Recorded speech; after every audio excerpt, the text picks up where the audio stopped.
Bom dia! Sejam bem-vindos à teleconferência de resultados do quarto trimestre de 2020 do Grupo Notre Dame Intermédica. Estão presentes os senhores Irlau Machado, CEO, Marcelo Moreira, CFO, e Glauco Desidério, diretor de Relações com Investidores. Informamos que todos os participantes estarão apenas ouvindo a teleconferência durante a apresentação da empresa. Em seguida, iniciaremos a sessão de perguntas e respostas para investidores e analistas, quando mais instruções serão fornecidas. Caso alguém necessite de alguma assistência, por favor, digite asterisco zero. O áudio está sendo apresentado simultaneamente na internet no endereço ri.gndi.com.br. Antes de prosseguir, gostaríamos de esclarecer que eventuais declarações que possam ser feitas durante esta teleconferência, relativas às perspectivas de negócios, projeções e metas operacionais e financeiras do Grupo Notre Dame Intermédica, constituem-se em crenças e premissas da diretoria da companhia, bem como informações atualmente disponíveis. Considerações futuras não são garantias de desempenho. Elas envolvem riscos, incertezas e premissas, pois se referem a eventos futuros e, portanto, dependem de circunstâncias que podem ou não ocorrer.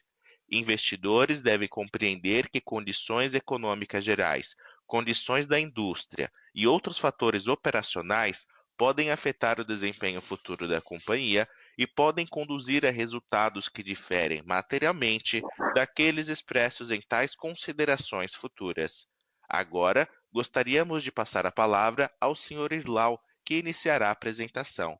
Por favor, pode prosseguir. Bom dia a todos, muito obrigado por se unirem a nós nessa conferência. Antes de iniciar, eu gostaria de primeiro parabenizar a equipe inteira do Grupo Notre Dame Intermédica.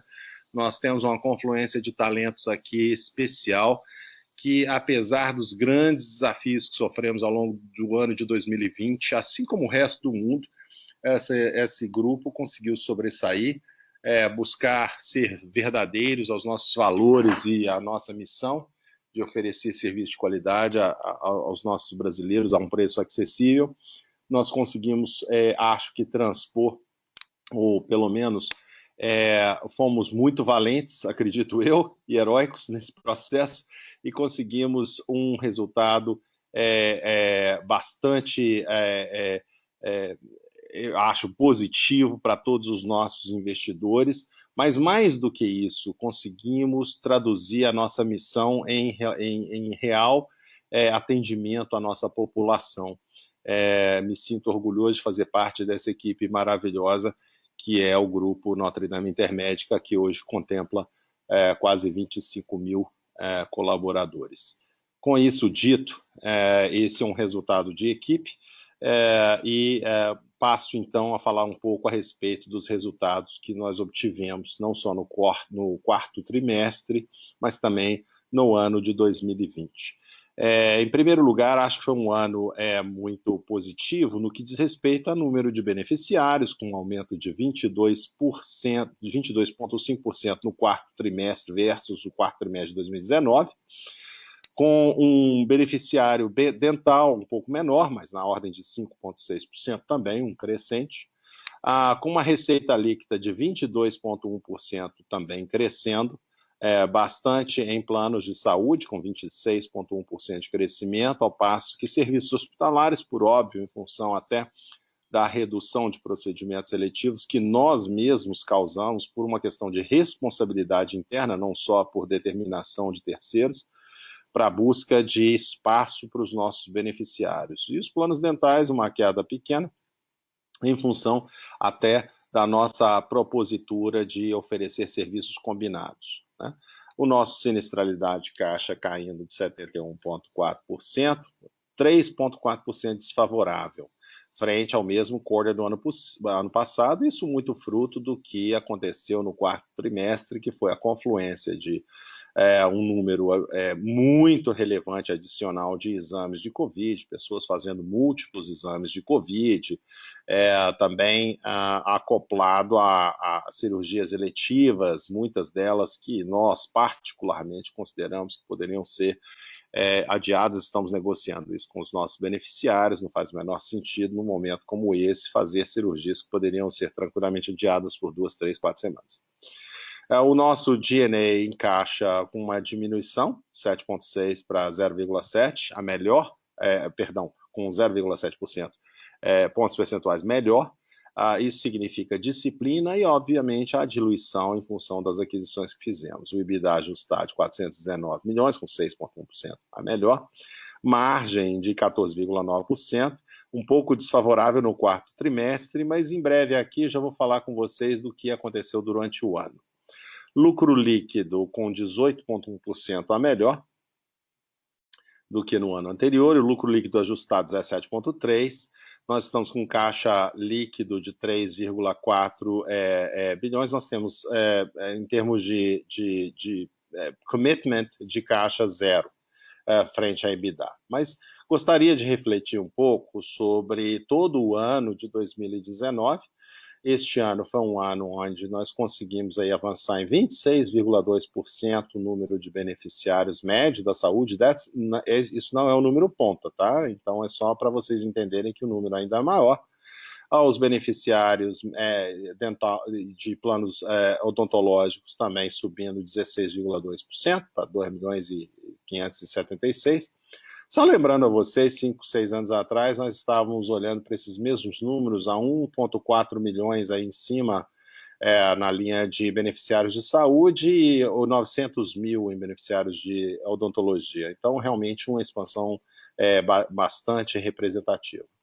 A nossa receita líquida crescendo 26,9% no ano de 2020, com 31,1% em planos de saúde, uma queda absolutamente esperada em relação a serviços hospitalares a terceiros, isso muito porque preservamos vários dos nossos leitos e procedimentos para exatamente atender àqueles beneficiários do Notre Dame Intermédica.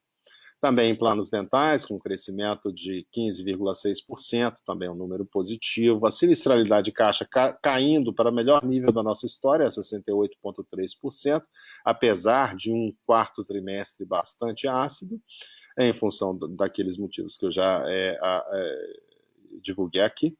E também tivemos um G&A caixa melhor. Isso demonstra a nossa capacidade de diluição, apesar de abarcarmos muitas novas empresas que requerem investimentos no início, para que a gente possa, então, controlar sinistralidade como um todo. Nosso EBITDA ajustado, com um crescimento de 42,8%, 17,1% de margem de EBITDA, com 1,9% a melhor do que o ano anterior, apesar do cenário ácido, da macroeconomia, da pandemia. O nosso lucro líquido, com 73,7% a melhor do que o ano anterior, eu acho que isso, nesse ambiente, talvez tenha sido realmente uma estrela bastante brilhante. E o lucro líquido ajustado em 59,7%, ambos realmente fantásticos em termos de geração de valor para os nossos acionistas. Temos um crescimento que é extremamente consistente no resultado operacional, como vocês podem ver no gráfico abaixo. Passando para a próxima página, a página 4, nós temos alguns destaques importantes. Esse foi um ano que, apesar das dificuldades, nós aproveitamos exatamente para construir uma plataforma de novas frentes de crescimento, novas avenidas de crescimento e novas avenidas de redução de sinistro. Foram 14, se eu não me engano, aquisições, ou signing ou closing, que totalizaram mais de 1,1 milhão de beneficiários, com mais de 1.312 leitos, especialmente marcado pela entrada de alguns dos mercados, como vocês sabem, né? Entramos em Santa Catarina, Minas Gerais, Paraná, entradas em estados absolutamente importantes para o crescimento e desenvolvimento do nosso negócio. estados com forte presença de planos de saúde, onde agora temos posição bastante de destaque e podemos, então, construir sobre essa posição de destaque escalas e margens de participação ainda maiores. Alguns destaques nossos em M&A, no Paraná, 3 hospitais, 320 leitos, uma nova fronteira lá no quarto trimestre. Acho um que está muito próximo do meu coração, o Hospital Santa Brígida, com 72 leitos, sendo especificamente em Curitiba, com 15 leitos de UTI. É um hospital muito bem localizado, extremamente bem reconhecido na região e que nos possibilitou verticalizar muito do que ainda estava fora da nossa operação em Curitiba. Também estamos pensando no futuro, não somos uma empresa que só pensa no próximo trimestre. Compramos e adquirimos o Grupo Hospitalar de Londrina, que nós assinamos em dezembro.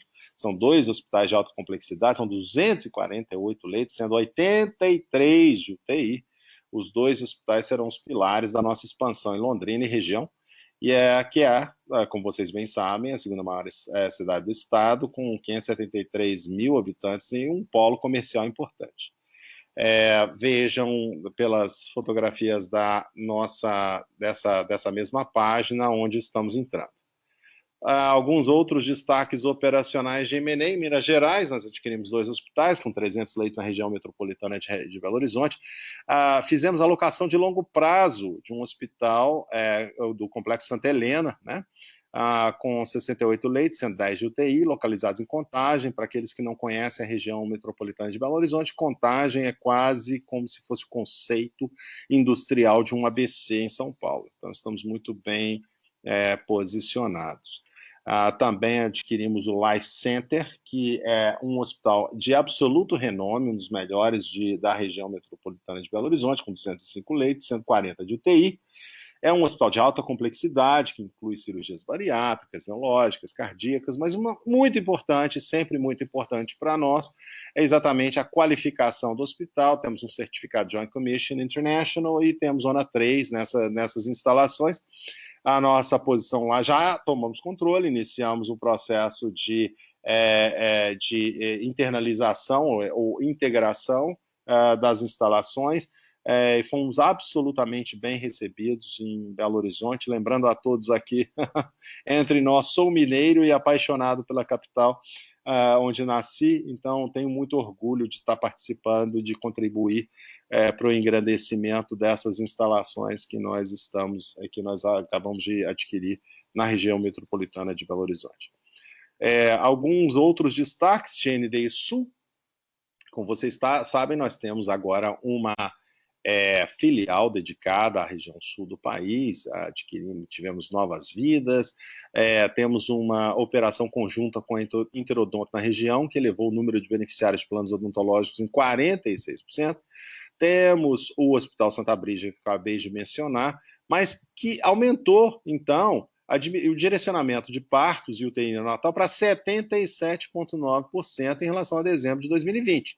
Ou seja, fazendo exatamente aquilo que prometemos aos nossos acionistas, que era a verticalização dos nossos procedimentos, aquilo que nós, inclusive, mencionamos durante a aquisição da própria Clinipan, que estaríamos buscando novos ativos para continuar o programa de verticalização na região. O Hospital do Coração, em Balneário e Camboriú, foi super importante para o aumento da nossa verticalização na região, indo de 0% para 89% em menos de um ano. Então, estamos cumprindo com as promessas que fizemos lá atrás, quando começamos a nossa trajetória no Paraná e Santa Catarina, né? Demos início ao processo de integração do Life Day e o plano para a incorporação societária está previsto agora para o segundo trimestre de 2021. São 2 premiações importantes referentes aos mais altos níveis de satisfação dos nossos colaboradores: Great Places to Work, pelo 6º ano consecutivo na região, e Lugares Incríveis para se Trabalhar, pela pesquisa FIA, Employee Experience, FIEX, e iniciativa da Fundação Instituto de Administração FIA e o UOL. Em Minas Gerais, já criamos um grupo de gestão local com autonomia para assegurar que os planos de sinergias e integração serão devidamente cumpridos. Nós temos um detalhamento das sinergias permeando as estruturas organizacionais, oportunidades de melhoria de custos assistenciais, protocolos médicos e suprimentos, particularmente vamos ter importantes energias em DNA. O Santa Mônica, em Divinópolis, que foi o primeiro que nós tomamos controle, implantamos já as melhores práticas de gestão de saúde, com protocolos e modelos de indicadores de performance do próprio GNDI, e também renegociamos os contratos com as equipes médicas, com base na disponibilidade, e na realidade, nós aumentamos a produtividade já em 7%. A Santa Mônica, em Nova Serrana, um hospital recém-inaugurado, que permitirá muito mais verticalização dos atendimentos da região. Estamos ainda incrementando o número de leitos na região. Alguns destaques para vocês em termos de incorporação societária. Das 24 aquisições incluídas, 14 já foram incorporadas, sendo 6 somente em 2020, eliminando 16 entidades legais. Passando para a próxima página 9, só para dar uma ideia de vocês, de alguns destaques operacionais na nossa rede própria. Essa fotografia do Centro Clínico de Jundiaí é real. Foi inaugurado em 2020, é uma referência em atendimento de urgência e emergência na região. Possui Centro Integrado de Saúde da Mulher, ambulatório de alta complexidade, centro oftalmológico, centro de diagnósticos e programa NutriLife+, 50+. Lembrando que esse é um programa que temos a intenção de expandir. Tivemos um hiato em função do início da pandemia, em função dos grupos de risco. Nesse momento, estamos ainda focando, ou voltamos a focar bastante no crescimento deste mercado. Temos uma capacidade impressionante dentro de um centro clínico de 665 mil consultas por mês com hora marcada. Uma unidade que é de tamanho de um hospital, com 8 mil metros quadrados de área construída, temos 75 consultórios, são 21 leitos também de observação, são 4 salas para pequenos procedimentos cirúrgicos, 2 raios. Aí temos, obviamente, toda a gama de exames por imagem, né? E coleta de análises clínicas. Também fizemos de lá o nosso centro para medicina preventiva, que é algo que acreditamos muito, tem funcionado muito bem desde 1982 dentro do GNDI. Fortalecemos esse conceito de saúde populacional e saúde preventiva já há 6 anos, com muito investimento no setor, e acho que este é um mecanismo importantíssimo para empresas verticalizadas como a nossa, de acompanhar pacientes crônicos, limitar internações não limitar, mas basicamente evitar internações, porque cuidamos melhor das pessoas antes que elas precisem de algum tipo de intervenção hospitalar, né? Fizemos lá também uma unidade de oncologia e um centro de infusão. Temos uma preocupação muito grande com oncologia e serviços de oncologia, e acho que a nossa medicina preventiva tem feito um excepcional trabalho do ponto de vista de desfecho terapêutico, que nos dá orgulho, inclusive com a inclusão de um centro de ensino e pesquisa aprovado, temos nosso próprio CEP, podemos agora captar estudos internacionais do que diz respeito à infusão de novas drogas, novos protocolos de tratamento. Estamos muito satisfeitos com a qualidade que a gente pode oferecer nessa seara. Os destaques operacionais de ESG, eu posso comentar somente algumas coisas aqui, porque algumas ainda necessitam de assinatura para finalização de alguns contratos importantes. Mas acho importante mencionar que nós elegemos um vice-presidente à posição de controlador no nosso programa de ESG, que é o senhor Anderley Buzelli. Nós temos aqui um programa já tínhamos um programa bastante robusto, mas eu acho que agora podemos concentrar não só orçamentos, gente, pensamento e o direcionamento da organização como um todo. O GNDI já iniciou um projeto de compostagem agora para que a gente possa utilizar os resíduos hospitalares na criação de valor para as comunidades onde nós operamos, gerando resíduos que vão ser utilizados como adubo, e compostagem para a geração de adubo em comunidades da região neste momento, na região metropolitana de São Paulo, em hortas comunitárias, a produção de alimentação para pessoas em dificuldade e carência. O objetivo nosso é fazer tudo isso como doação. Buscamos agora um projeto enorme de eficiência energética abarcando a aquisição de plantas específicas fotostáticas para que exista a produção de energia renovável e limpa para vários dos nossos hospitais e centros clínicos. Do ponto de vista social, entramos numa parceria com o Banco Santander, no projeto Amigos de Valor e Parceiro do Idoso, onde o nosso objetivo é buscar, dentro dessas comunidades, apoiar comunidades carentes, pessoas em dificuldade, adolescentes, idosos, situação de abandono, negligência e violência doméstica e vulnerabilidade. Do ponto de vista de governança, auditoria interna, gestão de riscos, compliance, temos uma nova diretoria responsável por auditoria interna e riscos, compliance, reforçando a medida de gestão de riscos e controles internos. Somos uma das poucas empresas no Brasil que fazem parte do Conselho Empresarial Brasileiro para o Desenvolvimento Sustentável, entramos para esse grupo, são 60 maiores grupos empresariais brasileiros, com muitos anos de experiência e em destaque em projetos de ESG. É uma preocupação constante nossa e permeia toda a organização.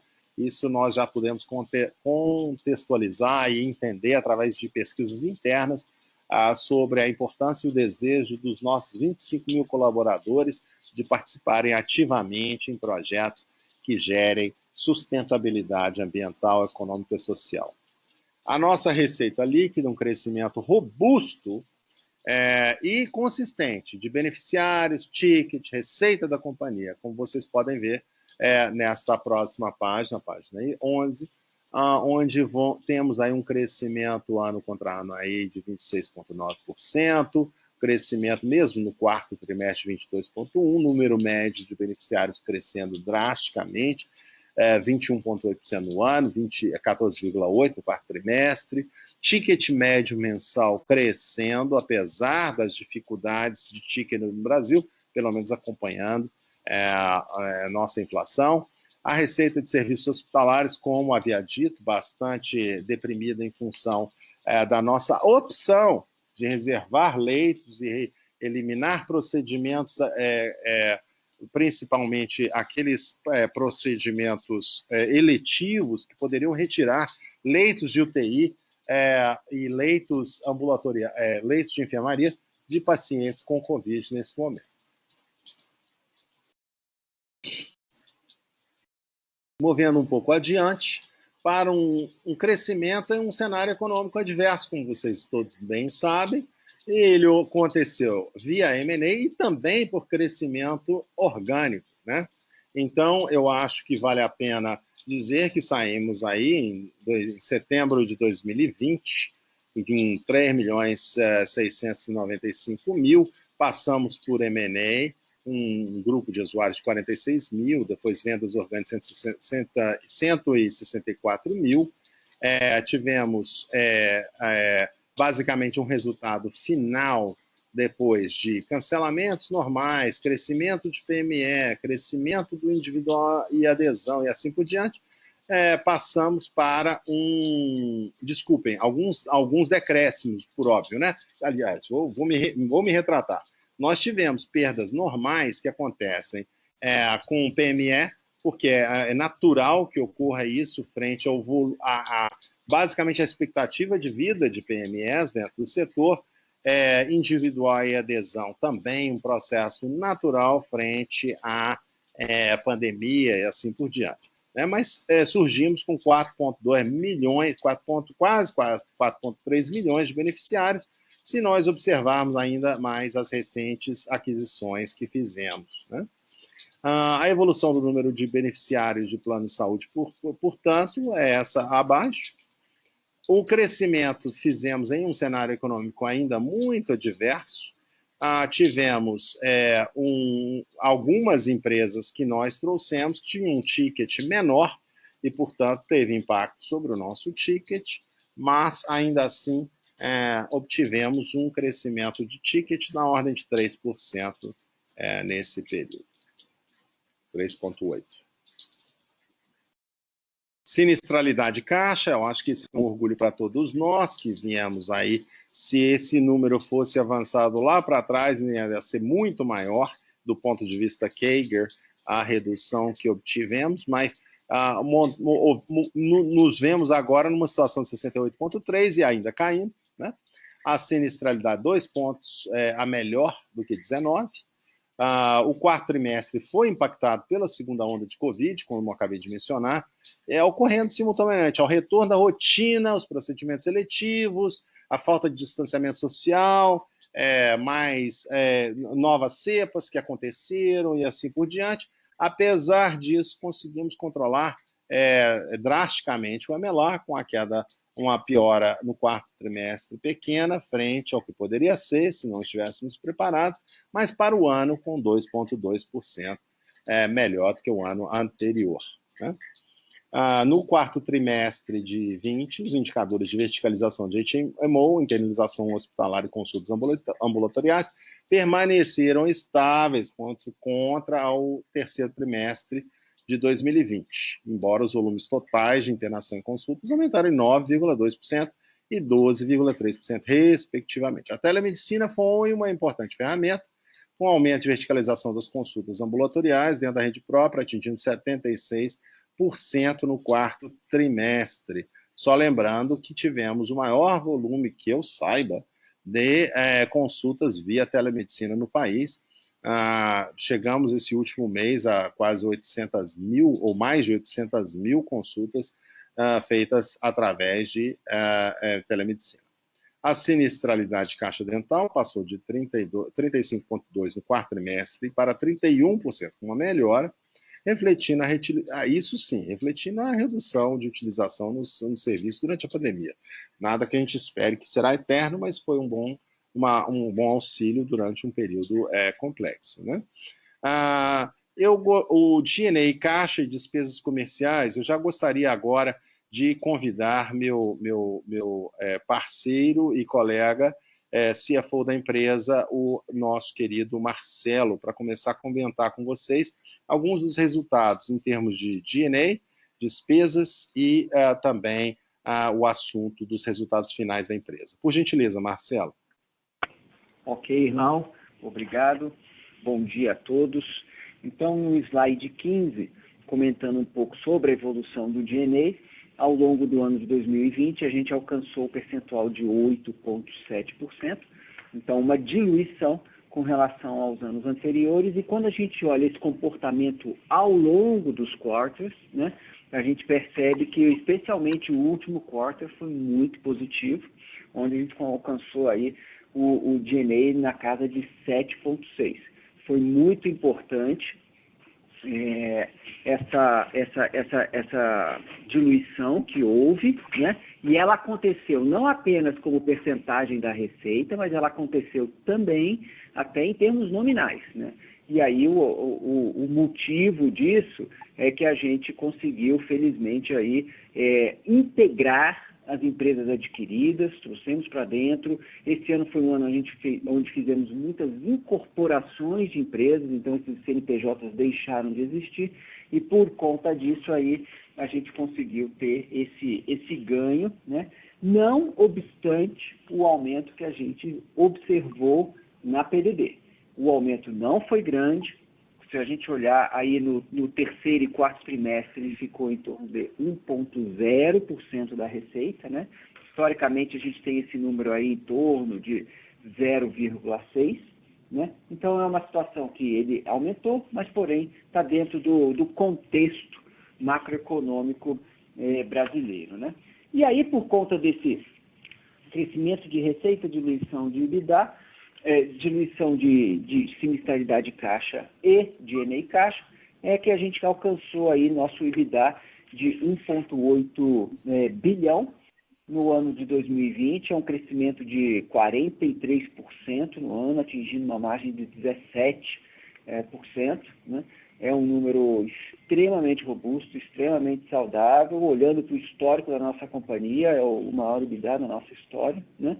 E no quarto trimestre, de novo, apesar dos desafios, da pressão de custo, do Covid que está aí, nós tivemos também um crescimento do EBITDA da casa de 6%, né, atingindo 419 milhões, uma margem de 14,9%. Então, é um resultado bastante robusto, né? Por trás disso estão todas as iniciativas e estratégias que a gente vem implantando. E quando a gente olha para o EBITDA propriamente dito, até o crescimento é até maior, da casa de 50%. Né? Então, esse casamento dos M&As, integração, crescimento orgânico, estratégia de verticalização, tudo isso culminou com esse resultado bastante positivo, que vai se refletir também no lucro líquido. Quando você olha a página 17, a gente percebe aí nosso lucro líquido subindo 73%, para 735 milhões. Quando a gente tira aí 3 linhas de despesas, que não são despesas caixas, que é o stock option, a amortização do intangível, e o imposto de renda e a contribuição social diferido, né? 3 itens non-cash, a gente alcança o nosso lucro líquido ajustado de 1 bilhão no ano de 2020. No quarter, também, a tendência é positiva, um crescimento de 17%, atingindo 232, né? E com a nossa geração de caixa e com também a captação que a gente fez no quarto trimestre de 2019, né? Foi a última oferta que foi feita para aquisição, especialmente da Clinipan, né? Foram levantados 2,5 bi para a compra da Clinipan, né?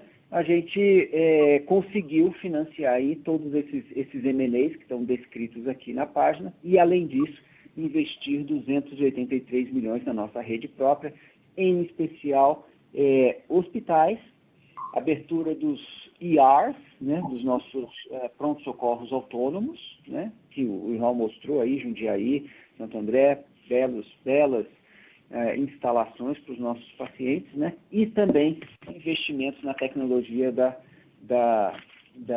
em TI, tecnologia da informação. E aí na página 18, com tudo isso, né, fica a pergunta de como é que evoluiu a dívida líquida. Vocês podem olhar do lado direito, né? Então, eu mencionei aí quarto trimestre de 19, a captação de 2,5 bi para a compra da Clinipan. Uma vez que a gente compra a Clinipan no primeiro trimestre de 2020, a gente chega aí numa situação de um endividamento de 140 milhões e rodamos o ano inteiro, né, fazendo as aquisições de São Lucas, Ecole, Labiclin, Hospital do Coração, Santa Mônica, Brígida, Life Day, investindo na nossa rede própria, pagando dividendo e mantendo nossa dívida líquida flat, né? Então, acho que esse é o principal recado aqui.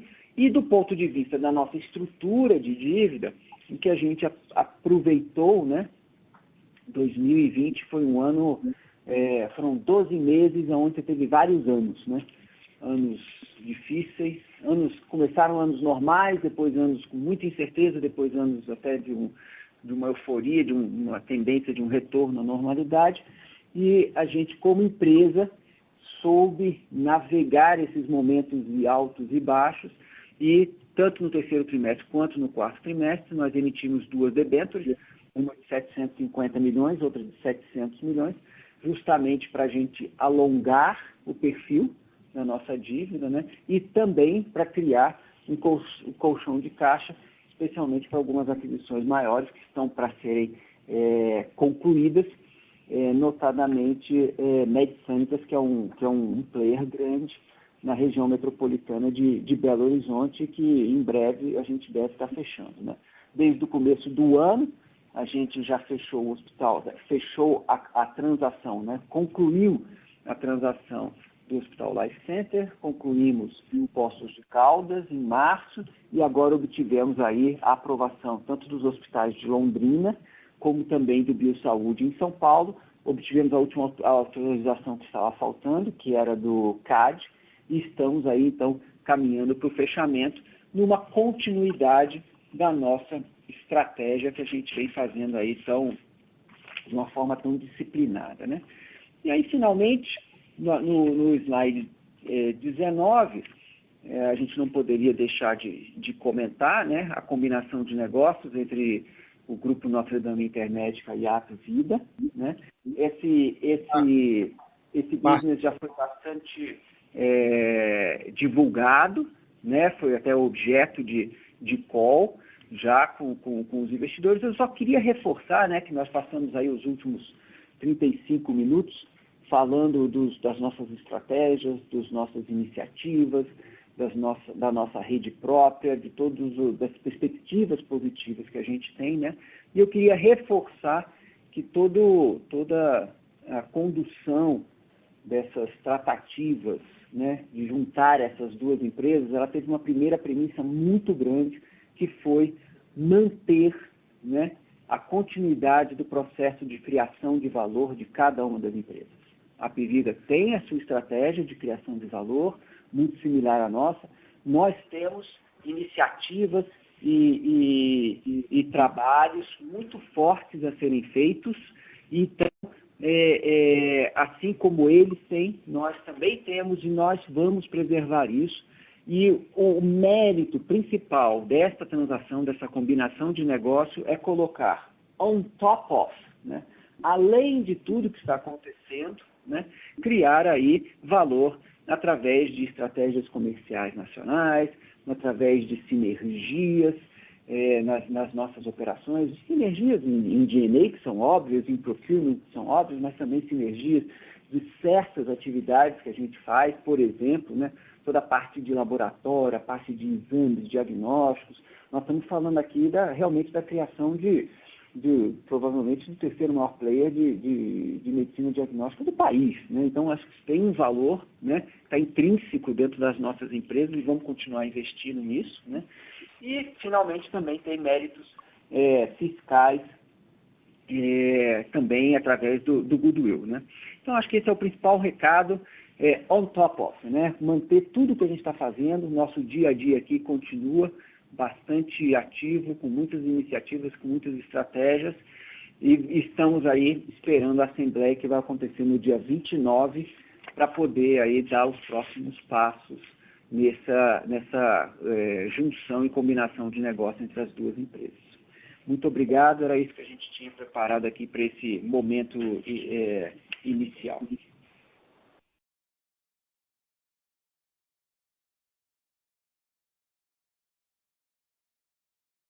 Obrigado.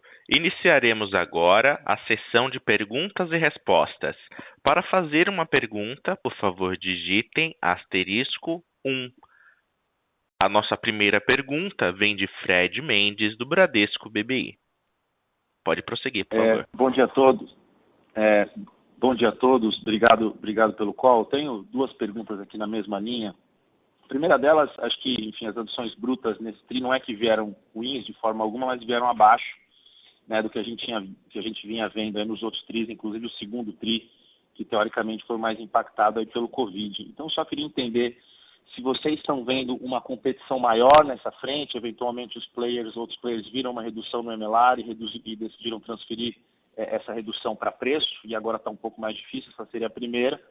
E se esse for o caso, vocês acreditam que é um move que acontece agora, eventualmente não vai conseguir se manter nesses patamares, esses preços mais agressivos, ou se é algo mais sustentável e realmente a competição está ficando um pouco mais forte? Obrigado.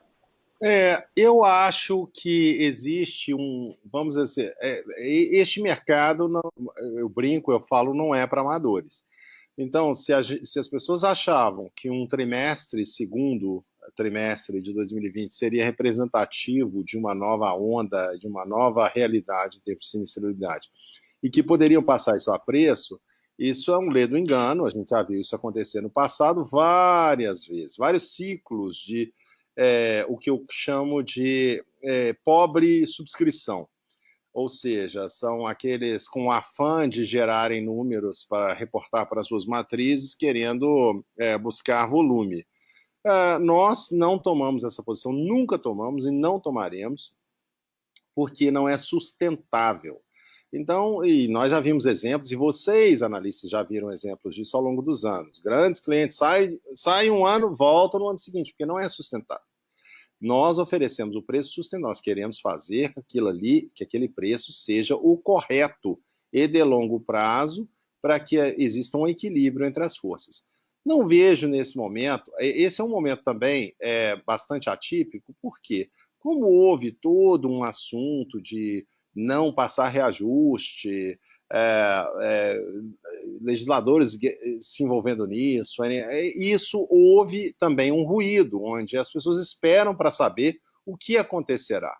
Então, a flutuação de lado para outro tem, sem dúvida nenhuma, que é normal, tá? Dentro da indústria. Flutuam-se porque tem outros players que conseguem oferecer preços mais acessíveis a todo momento. Eu acho que nós temos uma posição sólida, uma posição inteligente, uma posição que não necessariamente entra nesse tipo de coisas, vamos dizer assim, passageiras de um trimestre ou dois. Um ciclo de pobre subscrição prejudica uma empresa por 3 a 4 anos, até eles conseguirem reajustar o equilíbrio do contrato, demora esse tempo, e muitas vezes não conseguem, porque no ano seguinte, na tentativa de reajuste, já se modifica a relação de benefício que foi dado ao beneficiário, ou vamos dizer assim, à empresa. Não vemos um problema nesse sentido, continuamos sendo o maior vendedor de SMI no país, continuamos sendo, os contratos que perdemos fruto de cancelamento foram contratos que nós queríamos, na realidade, ou reajustar adequadamente ou perder, porque a margem de contribuição negativa nós não podemos aceitar, porque é um prejuízo para o resto da nossa base de clientes. Lembrem-se, nós somos os fiduciários nesse processo. Nós temos que proteger a nossa clientela como um todo no que diz respeito aos seus preços. E se tem alguém que gostaria de usufruir, vamos dizer assim, em algum momento, de preços que fossem benefício para si e não para o resto da comunidade, nós não podemos aceitar. Então, isso aconteceu e, de fato, aconteceu. Mas eu acho que estamos numa toada muito positiva de crescimento em todos os mercados. Fizemos ajustes em carteiras que nós não tínhamos interesse em reter. Isso é normal e natural, como vocês viram ao longo dos últimos 6 anos. Nós somos bastante ácidos na hora de fazer a nossa subscrição para que a clientela fique e permanece por o maior tempo possível, usufruindo do melhor serviço de qualidade do país. Perfeito, Lau, é muito, muito claro, obrigado.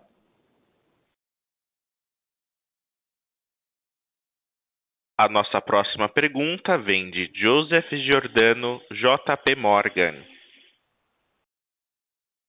Olá, bom dia a todos, bom dia Erlau, bom dia Marcelo. Queria explorar um pouquinho o tema da verticalização e da coparticipação, e depois, por último, um pouquinho da mix de preço. Acho que olhando um pouquinho para a parte de diagnóstico, a gente já está com a Gelfond há um tempo, eu queria entender qual que é o nível de verticalização já nessa cadeia que vocês enxergam aí, talvez principalmente em São Paulo, né, e para entender o que dá para fazer nas operações, vamos chamar aqui de um pouco mais novas, nas novas regionais.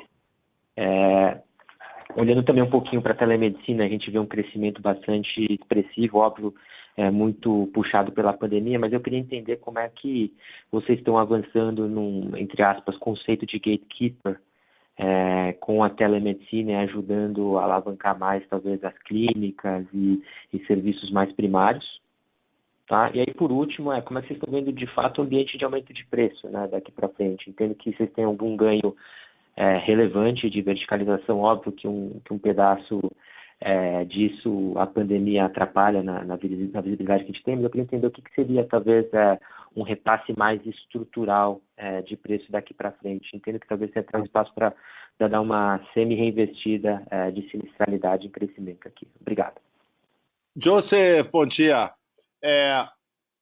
Primeiro, eu vou responder vou responder uma pergunta mais para mercado como um todo, tá? O que acontece com repasse de preço bom, primeiro, desculpe, vou falar sobre telemedicina. Telemedicina, na minha opinião, veio para ficar.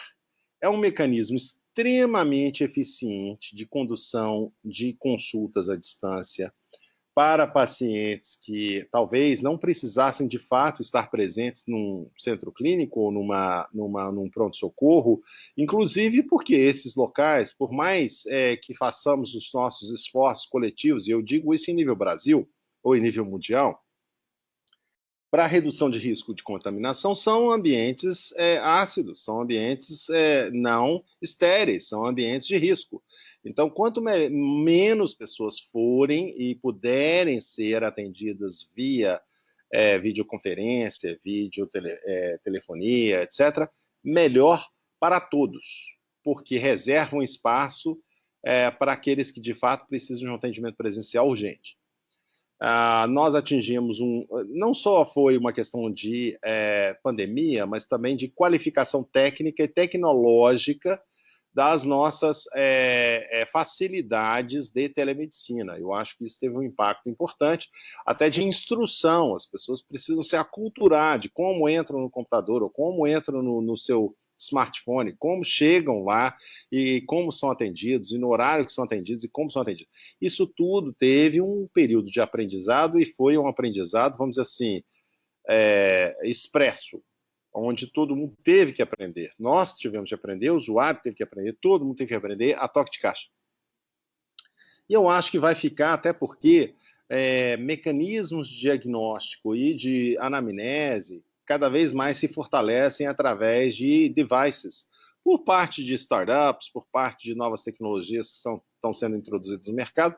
Eu acho que é um mecanismo extremamente positivo para o beneficiário, dá conforto, dá assertividade e também dá segurança, por esses motivos que nós sabemos agora a respeito da contaminação que acontece muitas vezes em nível ambulatorial.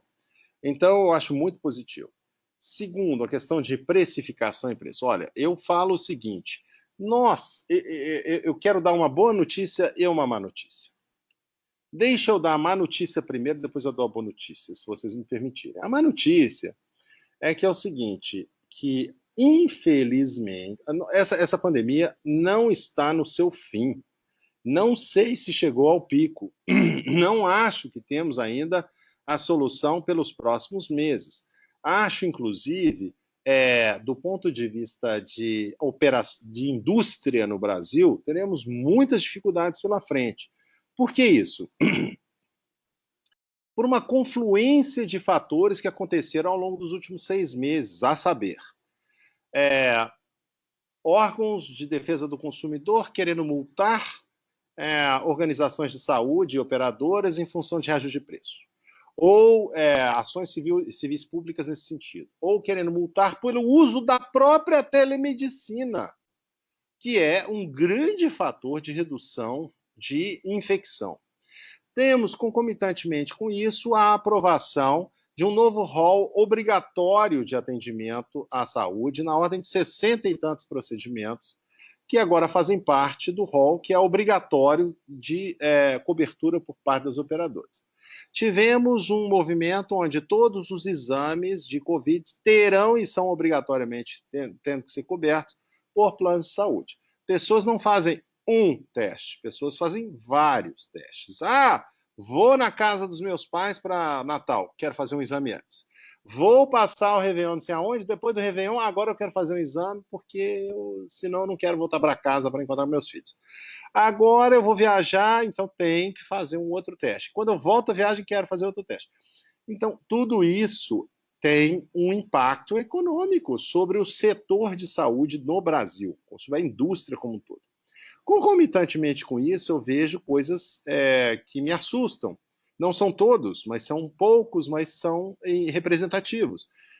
Hospitais da rede credenciada que requerem até leitos da infraestrutura do poder público, do SUS, para alocar seus pacientes, enquanto não necessariamente paralisaram a cirurgia de bucomaxilo, vou ajeitar meu queixo, vou refazer meu nariz, porque eu tenho um desvio de septo, vou fazer uma cirurgia de bariátrica, vou fazer uma cirurgia de hérnia de hiato para controle de azia e controle de refluxo e assim por diante. Coisas que poderiam tranquilamente ser adiadas 2 semanas, 3 semanas, 2 meses até. Então, isso não está acontecendo. Estão passando o paciente para o poder público e continuam fazendo e ocupando. Porque lembre-se, uma cirurgia eletiva requer, muitas vezes, um leito de UTI disponível pós-cirurgia. Então, ocupa o leito cirúrgico e ocupa a própria UTI, enquanto tem gente na frente do hospital com falta de ar, passando mal e podendo morrer na porta de um pronto-socorro. essas são as más notícias, porque nós não avançamos. Concomitantemente com isso, nós tivemos alguns governos que decidiram aumentar, ou algum governo que decidiu aumentar o imposto sobre insumos hospitalares e materiais e medicamentos num período de uma pandemia. Pandemia, porque às vezes é difícil falar assim, pandemia, o pessoal não entende, é uma epidemia mundial, é uma pandemia, abarca todo mundo. E aumentar em 18% o custo desses materiais e medicamentos. Então está sendo um problema para a indústria como um todo. Essas são as más notícias. Agora, deixe-me levar... outras más notícias. A falta de uma coordenação que evita, do ponto de vista epidemiológico, a transmissão do vírus em nível nacional de cepas que poderiam ter sido controladas em nível local e, infelizmente, não foram. Alguns não muito bem informados, ou vamos dizer assim, que foram encaminhados ao erro. Juízes, inclusive, demandaram transferência de pacientes com cepas absolutamente locais para o resto do país, transformando o país neste celeiro viral. Então, essas são as más notícias. As boas notícias agora não são para o país, porque o país continua com essa mesma problemática que eu acabei de descrever. Infelizmente, né, é algo muito pequeno, que é a nossa empresa, algumas das empresas verticalizadas, que haviam se programado e se estruturado para isso ao longo do ano de 2020, se estruturaram exatamente para poder abarcar essas complexidades que a gente via surgir.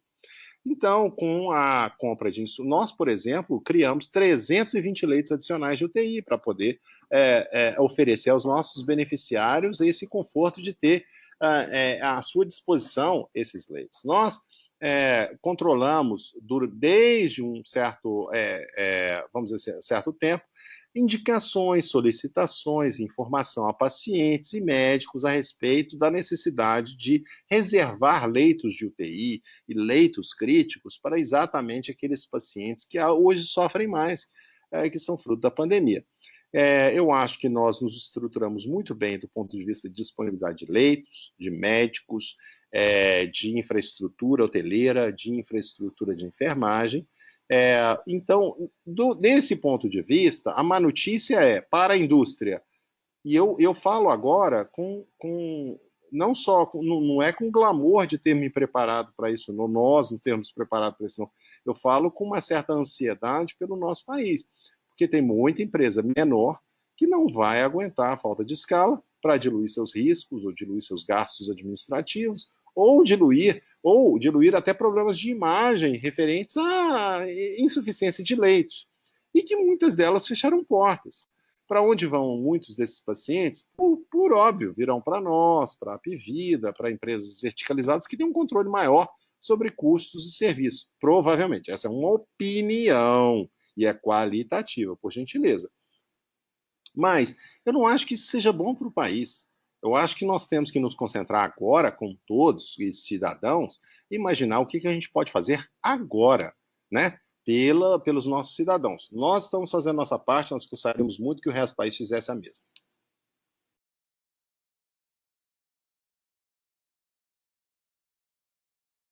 Perfeito, muito obrigado. Se eu puder fazer um follow-up aqui, você consegue comentar como é que a capacidade incremental para endereçar a questão do Covid? Desculpa, sua mensagem falhou aqui, questão de banda. Pode repetir, por gentileza? Não, tranquilo. A minha pergunta ela vai em relação a... Vocês se preparam bastante para a questão de Covid, né, nesse ano, talvez a segunda onda. Eu queria entender como é que está a utilização de capacidade de vocês hoje, se vocês puderem comentar. Não, podemos sim. O que eu não posso te dar números exatos, por uma questão até do momento em que nós estamos, mas estamos bem, nós conseguimos criar bastante leito adicional, nós estamos agora, conseguimos adquirir respiradores, fizemos investimentos importantes na nossa infraestrutura para a Covid. É importante mencionar isso, porque muitas vezes a gente escuta, operadora, operação tal, hospital tal, fez investimentos em leitos. Foram para a Covid? Ou foram para fazer cirurgia de bucomaxilo? Este é uma questão importante. Porque isso retira do mercado e retira da nossa nação a possibilidade de salvar vidas. É isso que eu gostaria de insistir em todo mundo. A nossa capacidade está muito bem montada. Estamos, por enquanto, navegando e trazendo para dentro aqueles pacientes que precisam estar dentro. Perfeito. E eletiva, então, provavelmente vocês estão postergando, né? Pelo que eu entendo aqui ou não. Nossas eletivas, e por incrível que pareça, incrível não, por óbvio, pacientes não está sendo proibido, está sendo simplesmente solicitado um pensamento. Estamos provocando o pensamento. Será que faz sentido se eu fazer essa cirurgia agora? Isso está funcionando muito bem, simplesmente porque as pessoas estão vendo as notícias. Nós não estamos num país, nós não somos uma empresa isolada. Apesar disso, veja, nós não vemos boom, nós estamos continuando a fazer aquilo que é absolutamente necessário, claro. Cirurgias cardiológicas, cirurgias oncológicas, cirurgias importantes que podem, de fato, ter uma relevância importante, mesmo que sejam eletivas, mas que tenham um resultado e um desfecho terapêutico muito mais rápido, muito mais eficiente, caso sejam feitas mais rápidas. Mas com cuidado, por quê? Porque no momento que você interna uma pessoa com Covid numa UTI, aquela UTI se tornou uma UTI Covid, você concorda? Perfeito. Só precisa de uma. Justiça. Então nós temos que tomar esse cuidado para que a gente coloque pessoas em lugares estéreis. E isso é a grande importância dessa situação, de todos nós do país trabalharmos juntos em prol do país, em prol da nossa população. Do ponto de vista econômico, do ponto de vista estrutural, do ponto de vista de governança, do ponto de vista de espaço de gente, do ponto de vista de insumos, nós, hoje, eu posso dizer, estamos muito bem. Eu acho que isso é um prêmio? Não, porque ainda é uma tristeza frente a outras operadoras do país que não podem dizer o mesmo que nós. Perfeito, Legal. Muito obrigado. A nossa próxima pergunta vem de Vinícius Ribeiro, UBS. Pessoal, bom dia a todos. Obrigado por pegarem a minha pergunta. São duas. A primeira, aproveitando o ensejo aí, lá estava comentando um pouco da situação que a gente está vivendo. Sei que ela traz uma série de incertezas, mas o que a gente dá, o que vocês estão esperando aí com relação ao comportamento do sinistro durante 2021, né? Então, assumindo que a gente não tenha novas ondas... Alô? Alô? Pode continuar, Vinícius. Perdão, desculpa. Então, assumindo que a gente não tenha novas ondas, o que dá para a gente esperar assim, de comportamento de sinistralidade para o primeiro semestre, especialmente, né? Se essa questão das eletivas, sem ter necessariamente uma postergação obrigatória por parte da ANS, como teve em março, gera algum tipo de dinâmica muito diferente para esse primeiro semestre. E a segunda pergunta, um pouco mais de um tema um pouco diferente, vocês deixaram muito claro que vocês vão manter a história de consolidação e de crescimento orgânico e inorgânico de vocês. Então, o que a gente pode esperar, do seu ponto de vista de região, que vocês acham que ainda existem oportunidades? Seria isso. Muito obrigado, pessoal. Olha, eu acho que, por óbvio, as regiões onde nós nos inserimos mais recentemente são regiões onde nós vamos tentar consolidar. Sempre foi uma história do GNDI de entrarmos em uma região e consolidarmos a região. Não vamos começar a dar tiro para todo lado, porque não faz sentido. Faz sentido, como a gente fez em São Paulo, como a gente começou a fazer em Minas, como a gente começou a fazer no Paraná, em Santa Catarina, etc. Esse ainda é o objeto de desejo nosso, continuar consolidando, verticalizando, na região mais interessante do país, do ponto de vista de saúde privada. Estamos muito ávidos ainda, temos a equipe montada ainda com 10 targets na cabeça, ninguém parou de trabalhar, muito ao contrário. Estamos muito animados com isso. Do ponto de vista de sinistralidade, você retirando o Covid, você tem que imaginar o seguinte, nós temos caído a nossa sinistralidade ano após ano em torno de 1 a 1,5%, todo ano. Queremos dar continuidade a isso? Sim. Lembrando que quanto mais aquisição você faz, você traz, vamos dizer assim, muitas vezes, empresas que não têm uma sinistralidade tão adequada ou tão atraente quanto a nossa. E é o nosso papel trazer aquela sinistralidade aos níveis aceitáveis dentro do GNDI. Então, muitas vezes sobe e a gente vai lá e baixa, mas no conglomerado, né, vamos dizer assim, no fim da festa, o objetivo é tentar diminuir em 1% aí ao ano, todos os anos, até porque sinistro é uma questão de receita versus despesa. Então, não é só a despesa que conta, é sim o preço. Temos que ser atraentes, buscar mais mercados. Nós não queremos ser só um rouba-monte de participação de mercado, nós queremos que esse mercado cresça.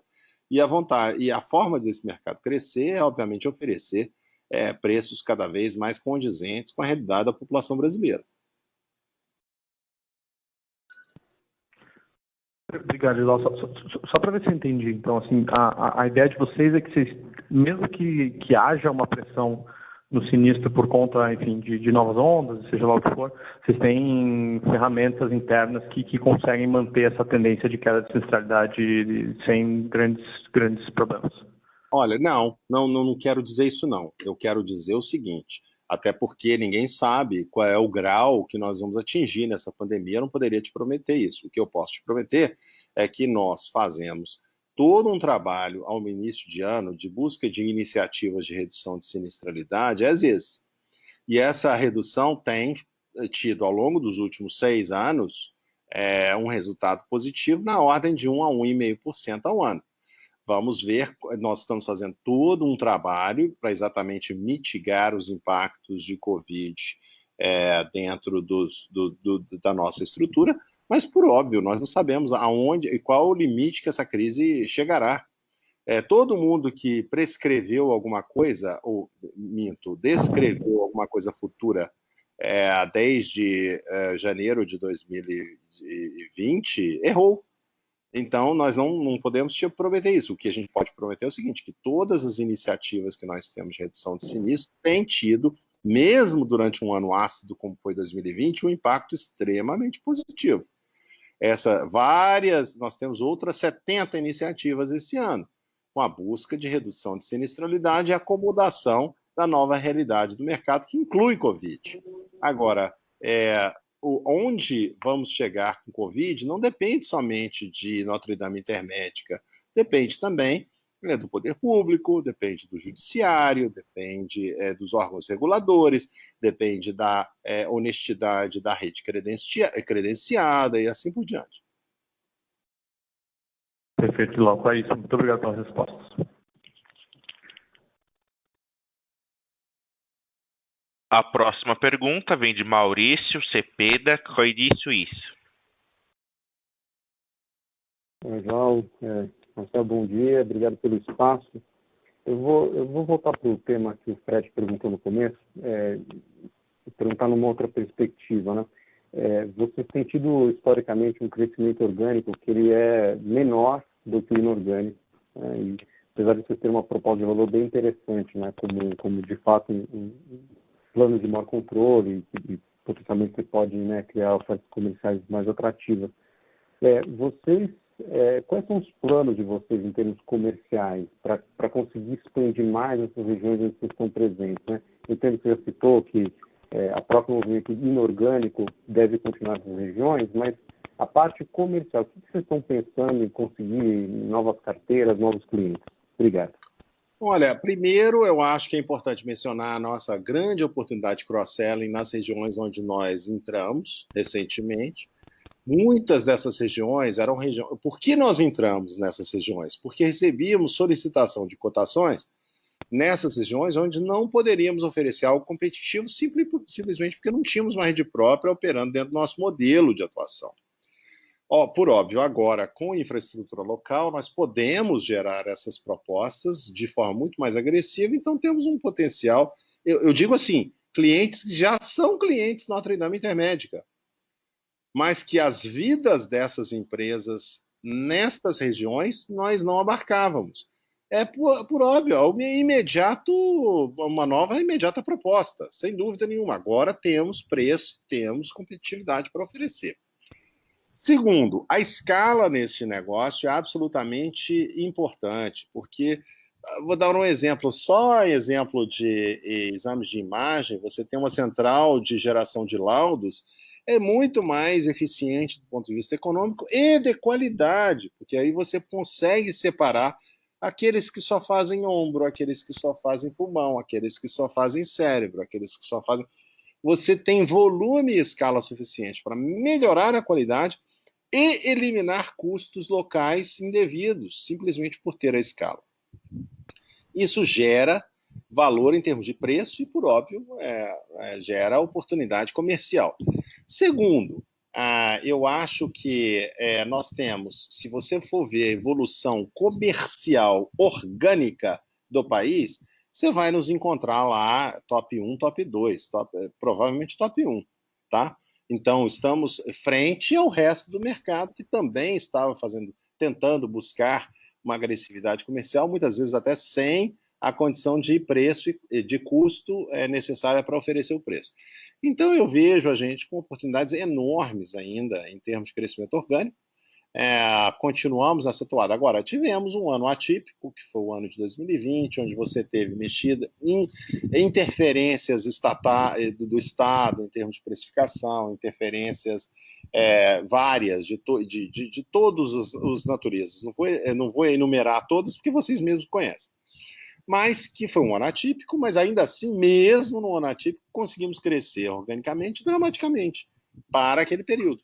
E vamos continuar crescendo organicamente, porque eu, sinceramente, acho que a gente tem o melhor modelo, ao melhor custo-benefício e a melhor qualidade que existe no mercado. Né? Não posso nem me comparar a alguns dos players que estão nesse mercado que cobram por oferecer exatamente o que a gente oferece, aliás, até em menor grau, porque não conseguem acompanhar o desfecho terapêutico por muito tempo, em função de não serem verticalizados. Nós oferecemos planos, muitas vezes, que custam 20% do meu próximo concorrente. Então, isso é absolutamente uma vantagem competitiva enorme. Está claríssimo. Obrigado, Geraldo. Encerramos neste momento a sessão de perguntas e respostas. Passo a palavra ao Ilau novamente para considerações finais. Senhores, mais uma vez agradeço a presença de vocês aqui. Meus comentários a respeito da indústria foram no intuito de ajudar nosso país, eu tenho certeza que várias pessoas estão escutando essa nossa teleconferência, mas também para assegurar aos nossos acionistas que estamos preparados, estamos absolutamente imbuídos não só de boa vontade, mas de boas ideias e de execução impecável nesse assunto ao longo dos vários anos, e também transmitir a vocês uma confiança grande que temos, caso nossa Assembleia de Acionistas decida por aprovar essa transação junto à Apvida, estamos preparados para continuar gerando valor e gerando valor ainda mais contundente. Teremos uma estrutura em nível nacional, onde clientes poderão, de fato, fazer uma cotação em nível nacional com serviços de qualidade. Teremos um exchange de ideias, um intercâmbio de ideias absolutamente fantástico, uma confiança muito grande do ponto de vista de governança para que essas ideias sejam implementadas para o bem-estar dos nossos beneficiários. Temos importantes sinergias, sem dúvida nenhuma, operacionais de D&A. Eu, particularmente, como um amante do assunto de ESG, já vejo grandes oportunidades em ESG em nível nacional, ou seja, a mensagem que tenho que dar, fruto da situação atual que o país vive, é uma situação séria e nós temos que ser serenos, é sério, nós todos vamos ter que contribuir para a melhoria disso no nosso país. Por um outro lado, eu acho que algumas empresas ressaltam aos olhos em função do seu compromisso com esta melhoria. Acho que estamos entre elas. E eu queria agradecer mais uma vez a confiança de todos vocês ao longo desses vários anos. podem contar conosco e com a transparência que nós falamos aqui durante essa reunião, nós continuaremos falando. Um forte abraço a todo mundo e fiquem a salvo, por gentileza. Vamos imaginar que a pandemia ainda não foi debelada. Cuidem de vossas famílias, isso é o importante agora, saúde. Um abraço a todos. A audioconferência da Notre Dame Intermédica está encerrada. Agradecemos a participação de todos. Tenham um bom dia.